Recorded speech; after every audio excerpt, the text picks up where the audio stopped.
தமிழ்நாட்டில் எங்கு மாரியம்மன் கோவில் திருவிழா நடந்தாலும் இவருடைய பாடல்கள் இல்லாமல் இருக்கவே இருக்காது. அப்படி மக்கள் எல்லோரும் கொண்டாடிய பாடல்களை தந்த நாம் கொண்டாட தவறிய ஒரு மண்ணின் கலைஞன், நம் மண்ணின் கலைஞன் பாடகர் புதுகை மணிமாறன் அவர்கள். சிவப்பு சேலையில காட்சி தருவாள் சிங்கத்தின் மீது ஏறி பவுனி. மாரியம்மனுக்காக இவர் உருகிய பாடிய பாடல்கள் தமிழ்நாட்டில் பெருமளவு ஹிட் அடிச்சுன்னு சொல்லலாம்.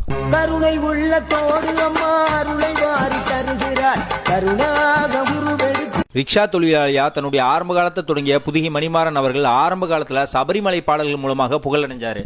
உண்மகளே தேவியம்மா ஒப்பன காளியம்மா ஆலங்குடி நாடியம்மா அறந்தாங்கி. புதுக்கோட்டையில எந்த கோவில் திருவிழாவா இருந்தாலும் புதுகை மணிமாறன் அவர்களை அழைச்சி ஒரு பாடலையாவது பாட வைக்காம விடமாட்டாங்களாம் புதுக்கோட்டை மக்கள். பேரு பெற்று விளங்குகின்ற அங்கார நீலி